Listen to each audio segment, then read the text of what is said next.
Jamaah. Iya. Oh, jamaah. Iya. Alhamdulillah. Coba Kalisa. Jamaah 1, 2, 3. 1, 2, 3 Kalisa. Jamaah. Ayo. Oh, jamaah. Oh. Oh, jamaah. Iya. Alhamdulillah. Iya. Alhamdulillah. Buat yang baru bergabung hari ini kita masih membahas tema cek apakah ini ada pada anak, siap-siap rezeki mendekat. Amin. Nah, kita lihat dulu nih Ustadz nih. Ada video mengajak anak makam Rasulullah. Hah? Mengajak anak ke Rauda dong. Iya, Iya. kita lihat Kita lihat videonya. dulu. Masya Allah. Itu Ustaz Samsul Ya, Maulana itu langsung masuk ke situ, itu perjuangannya luar biasa. Berapa lama Ya kan? antrinya? Nggak ngantri. Enggak ngantri. Luar biasa karena apa? Karena langsung disuruh masuk. Allahu Akbar. Dan juga Kalisa di situ nangis. Masya Allah. Oh, kenapa sih nangis di sana kan? Tepatnya bagus banget. Oh, berdoa. Jadi lihat kakaknya nangis, jadi ikut-ikutan. Doanya supaya banyak uang, terus uangnya dikasih mama. Nah, Kalisa, aku mau nanya nih, Tante mau nanya. Doanya apa sih? Doanya apa sih? Doain Umi sama abahnya apa? Yang kencang suara, yuk. Ulangin lagi. Tante, ulangin lagi. Bismillah dulu, bismillah. Bismillahirrahmanirrahim. Rabbi Rabbi firli walidayya warhamhuma kama rabbayani shaghira. Rabbana atina fid dunya hasanah wa fil akhirati hasanah wa qina adzabannar. Amin. Masya Allah. Masya Allah. Ya Allah, gimana doanya? Apa doanya? artinya dong. Doanya abisnya ada lanjutannya. Oh, ada lanjutannya. Pasti yang ngajarin uminya ini. Coba ya Allah, coba gimana doanya? Ya Allah, semoga abah ibu sehat, panjang umur, banyak rezekinya, biar bisa jajan. Oh, biar bisa jajan. Masya Allah, gemes banget. Gemes banget. Minta jajan berarti nanti Ustadz kasih uang jajan Ustadz nanti. Kasih, tapi abdinya lebih banyak uangnya. Aduh, Masya Allah, amin. Aku mau nanya sama Ustadz Syam nih. Ustadz Syam, kita tahu nih doa untuk penarik rezeki terbaik. Tapi doa apa yang terbaik yang diajarkan kepada anak-anak supaya bisa menarik rezeki? Silakan Ustadz. Baik, bismillahirrahmanirrahim. Tabi guru kami Habib Usman, Ustaz Maulana Natali Khalisa. Masya Allah, tabarakallah. Khalisa Agnia Bahirah. Masya Allah, tabarakallah. Serta seluruh jamaah Islam itu yang dimuliakan Allah Subhanahu wa Ta'ala. Kalau dikatakan doa apa yang penting untuk diajarkan kepada anak, yang pertama tentu saja yang dibacakan tadi Khalisah, yakni Rabbighfirli wali walidayya warhamhuma kama rabbayani shaghira. Karena doa ini bukan lagi kita yang ngajarin kepada anak, tapi Allah langsung yang mengajarkan kepada hamba-hambanya. Wa qur rabbirhamhuma kama rabbayani shaghira. Redaksi Allah sendiri yang ngajarin kepada hamba-hambanya. Itu yang pertama. Yang kedua, kalau dikatakan doa untuk anak, minimal anak kecil itu subhanallah diajarin apa? Diajarin doa memulai segala sesuatu. Apa doa memulai segala sesuatu? Bismillah. Jadi sebelum mau makan, bismillah nak, bismillah. Jadi subhanallah, kalau kami bisa cerita sedikit, kalau orang tua biasanya ngajarin anak makan, ya mam nak, mam. Kalau kenapa kita nggak ganti bismillah nak, bismillah nak, ayo bismillah nak, bismillah gitu. Subhanallah, kalau biasanya orang tua ngajarin a, kenapa cuma a saja gitu? Coba Allah bismillah gitu. Jadi bismillah mengajarkan al-basmalah, itu kan doa al-basmalah. Siapa yang memulai segala sesuatu dengan al-basmalah, kemudian mengakhirinya dengan alhamdulillah, maka segala dosanya diampuni oleh Allah Subhanahu wa Ta'ala, meskipun sebanyak buih di lautan. Maka mengajarkan anak memulai segala sesuatu dengan al-basmalah. Bismillah. Kalau sudah agak gede dikit, tambahin Bismillahirrahmanirrahim. Makin gede lagi, ajarin lagi Bismillahilladzi la yadurru ma'asmihi syai'un fil ar wala fis sama'i wa huwas samiul alim. Doa apa itu Abah? Nah ini doa nak kalau mau minum obat, doa anti racun. Jadi kalau minum obat khasiatnya aja yang masuk, efek sampingnya nggak masuk. Subhanallah. Jadi diajarin Bismillah, memulai segala sesuatu. Lalu mengakhiri dengan Alhamdulillah. Bismillah. Karena siapa yang hidupnya itu dipenuhi dengan kalimah thayyibah, Bismillah, Alhamdulillah, Insya Allah ketika berjanji, Masya Allah ketika terkagum, Subhanallah ketika melihat sesuatu yang tidak sesuai dengan ekspektasinya, Astaghfirullah ketika dia lupa, ya Subhanallah, maka sebanyak buih di lautan pun dosanya akan diampuni oleh Allah Subhanahu wa taala. Jadi doa yang diajarkan kepada anak adalah Bismillah dan Alhamdulillah. Kemudian yang ketiga, Nabi SAW memerintahkan kepada kita para orang tua untuk mengajarkan anak sholat di usia 6 tahun. Ya, berarti yang penting untuk diajarkan, doa apa yang penting diajarkan kepada anak adalah doa yang ada di dalam sholatnya. Karena kita disuruh ngajarin sholat. Berarti yang pertama apa? Oh, sebelum sholat nak, baca dulu berlindung daripada godaan syaitan. A'udzubillahi minasyaitonirrajim. Kemudian diajarkan niat sholat. Kemudian diajarkan takbiratul ihram. Allahu akbar kabira. Kalau belum hafal semuanya karena masih 6 tahun, ajarkan minimal dia hafal surah Al-Fatihah. Karena disuruh kita mengajari sholat. Otomatis kalau ngajarin sholat itu komplit semua. Bukan hanya rukun gerakannya, tapi juga rukun qaulinya atau rukun yang diucapkan. Berarti membaca surah Al-Fatihah, mengajarkan Al-Fatihah adalah sesuatu yang wajib bagi orang tua mengajarkan kepada anaknya. Wallahu ta'ala a'lam. Masya Allah, terima kasih Ustadz. Berarti Siap. kita harus mengajarkan sejak dini ya. Betul. Dengan Bismillah. Bismillah, itu kan doa Bismillah. Ya, pelan-pelan ya. Betul. Katanya nih ada yang mau nanya nih. Siapa lagi? Yang mau nanya? Kalisa mau nanya. Kalisa mau nanya? Masya Allah. Ustadz Maulana mau nanya apa? Kalisa mau nanya sama saya. Memang mau nanya apa? Emang ada anak yang buat rezeki susah? Singkat, padat, Ada jelas. nggak sih, Singkat padat. Ada nggak anak yang membuat rezeki orang tuanya susah? Iya, ada nggak? Silakan Ustadz. Aku jawab ya.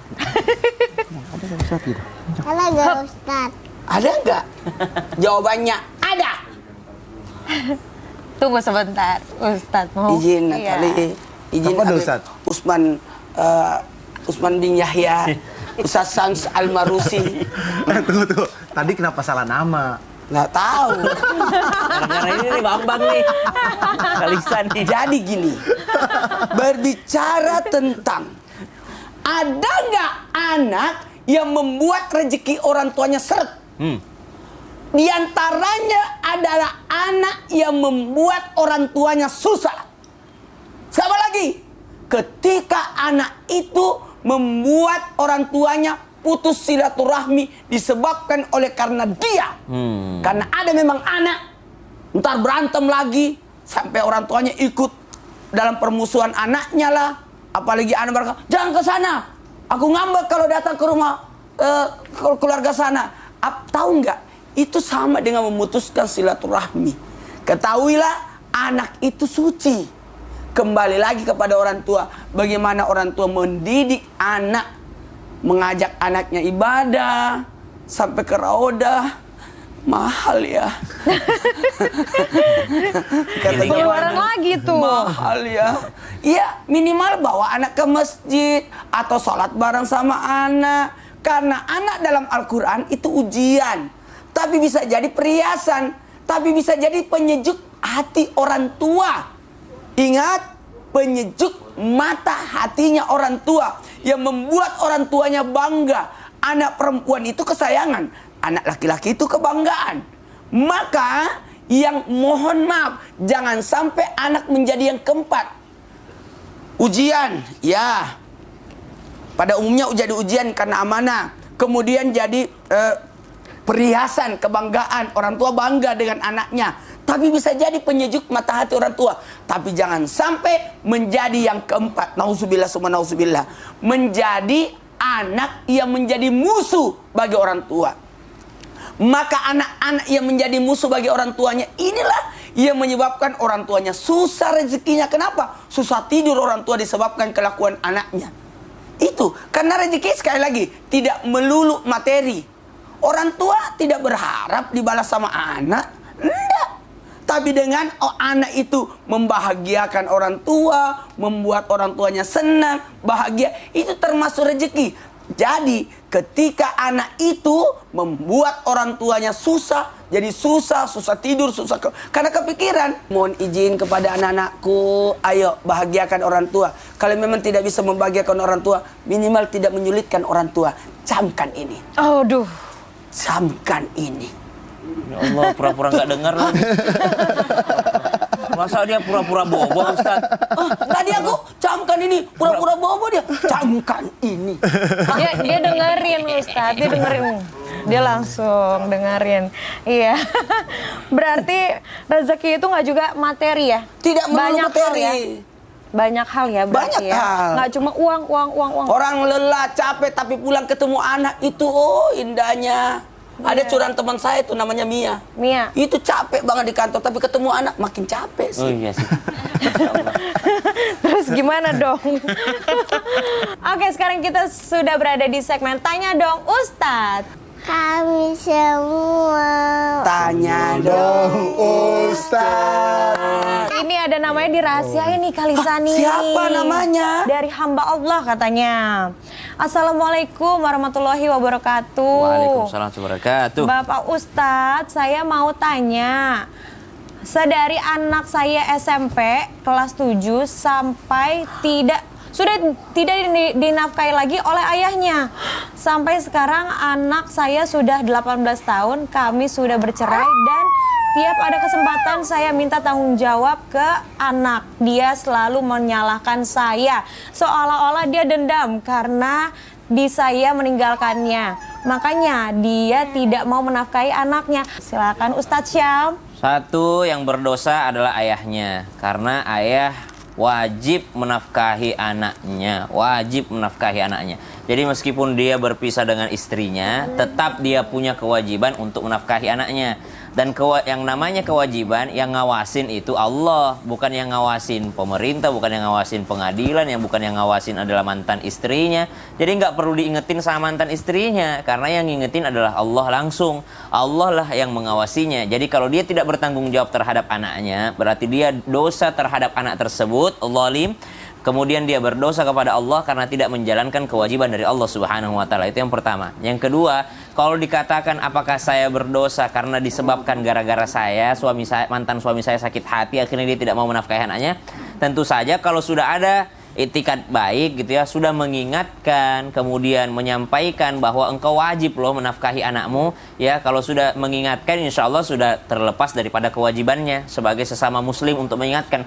Jadi hanya sebatas sesama muslim mengingatkan kewajiban, sama seperti kita ngingetin orang sholat, udah sholat belum, ada mukenah tuh di situ, udah ini ada musola di rumah kalau mau sholat, itu sama dengan hal tersebut. Jadi mengingatkan kewajiban kepada orang lain karena dia sudah statusnya orang lain. Mantan suami, mantan istri itu adalah statusnya sudah menjadi orang lain bagi si mantan pasangannya, tapi dia tetap menjadi ayah bagi anaknya meskipun berpisah. Jadi dia punya kewajiban untuk memberi nafkah terhadap anaknya. Yang ketiga yang perlu kami sampaikan, rezeki itu dari Allah.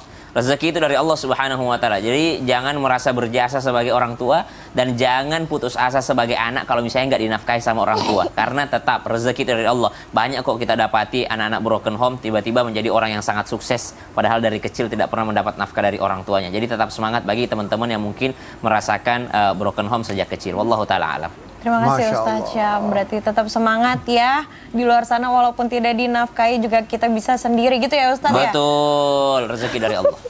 Iya, rezeki dari Allah. Nah, ini ada lagi. Enggak, tadi dicubit gitu main. Ini bercandaan sama Kalisa. Kalisa Iya. Ini ada lagi nih. Pertanyaan lagi nih. Oke, ini aku bacain ya dari hamba Allah. Assalamualaikum Ustadz, apakah bisa menghambat rezeki anak saya? Karena suami saya untuk mencari nafkah aja susah banget. Sampai banyak di mana-mana tolong pencerahannya Ustadz. Sampai banyak tolong pencerahannya Ustadz. Silakan banyak Ustadz. utang. Silakan Habib Usman silakan. Ya, khair afwan Ustaz Maulana Ustaz Syam Natali Kalisa. Iya. Bismillahirrahmanirrahim. Allahumma shalli ala sayyidina Muhammad wa ala ali sayyidina Muhammad. Ingat, wala taqrabu zina innahu kana fahishatan wa sa'a sabila. Janganlah kalian mendekati zina karena zina di dalamnya adalah bentuk kemaksiatan yang nyata dan diharamkan oleh Allah Subhanahu wa taala. Fahishatan wa sa'a sabila, perbuatan yang keji, perbuatan yang tidak diridhoi oleh Allah Subhanahu wa taala. Oleh karena itu, yang pertama, jadikanlah diri kita hamba Allah yang dekat kepada Allah Subhanahu wa taala. Jangan sampai kita menjadi hamba Allah yang di dalamnya penuh dengan kehinaan. Yang kedua, dampak daripada perzinahan adalah mereka tidak memiliki rasa malu. Kepada siapa? Kepada masyarakat, bahkan kepada Allah Subhanahu wa ta'ala. Akhirnya dia mengatakan apa? Diri saya, tubuh saya, badan saya mau ngapain terserah saya. Inilah mereka yang ada dalam kesesatan. Dan inilah mereka yang berada dalam satu keburukan. Dan inilah mereka yang sudah terlibat hubungan emosional langsung dengan syaitan. Inilah syaitan yang nyata. Karena syaitan itu adalah sifat. Manusia bisa menjadi setan. Karena apa? Karena mereka mengikuti daripada perbuatan syaitan. Yang ketiga, ini yang harus diperhatikan. Siapa orang yang berzina, maka Allah berikan kehancuran dalam dirinya dan rezekinya susah. Allahu Akbar. Allah kasih dia failit. Karena apa? Karena bentuk daripada perbuatan dia. Manusia yang berzina dikasih pandangan wajahnya, wajah yang suram, wajah yang gak enak dilihat, wajah yang gelap, wajah yang penuh dengan rasa kehancuran yang gak enak dilihatnya. Perbuatannya jadi perbuatan yang apa namanya? Yang mengandung sebuah kekejian dan kemunafikan. Inilah manusia yang jauh daripada naungan dan keridhoannya Allah Subhanahu wa taala. Itu yang ketiga. Apa yang keempat? Itu yang keempat. Yang kelima, yang terakhir. Kalau manusia seperti itu, mereka jauh daripada Allah, jauh daripada kebaikan. Dan keluarganya akhirnya dampaknya hutangnya banyak, kehidupannya susah. Istrinya terbengkalai, anaknya mengalami sebuah gejolakan. Orang tua saya nggak ada, ribut terus sama orang tua. Ini kan nggak enak di rumah. Ini bukan rumah tangga yang dinyatakan dalam sebuah riwayat Baiti Janati. Ini bukan rumahku, surga aku. Bukan, tapi rumahku adalah kehancuranku. Yang terakhir, kalau mereka dikasih rizki sama Allah, berarti istidraj. Auzubillah. Berarti mereka dikasih uang sebanyak-banyaknya, tapi digunakan untuk maksiat, jauh daripada naungan dan ridhonya Allah Subhanahu wa taala. Jangan sampai kita menjadi hambanya Allah dalam kehancuran, dikasih harta yang banyak, tapi hidup kita hancur. Astagfirullahaladzim. Duh, jangan sampai ya, karena itu apa, Habib? Syaiton. Ya. Jadi banyak syaitonnya. Ya. Oke, katanya Kak Lisa ini mau nanya. Nanyanya sama abinya lagi. Iya, nanya sama abinya. Mau nanya apa sih? Kalisa mau nanya apa sih? Allah kenapa sih kalau ketemu orang salam minta doain Kalisa tulus? Waduh, Masya Allah nih pertanyaannya nih. Jadi gini nih, kalau Abba bahas sekarang, nanti waktunya habis. Panjang soalnya penjelasannya. Wah, anak aja di PHP-in. Iya. Oke, jangan kemana-mana. Apalagi jamaah tuh penasaran. Jadi gimana solusinya? Ya udah, setelah yang satu ini jangan kemana-mana, tetap di Islam itu indah. Jamaah, oh jamaah. Alhamdulillah. Dibaikin dulu. Subhanallah.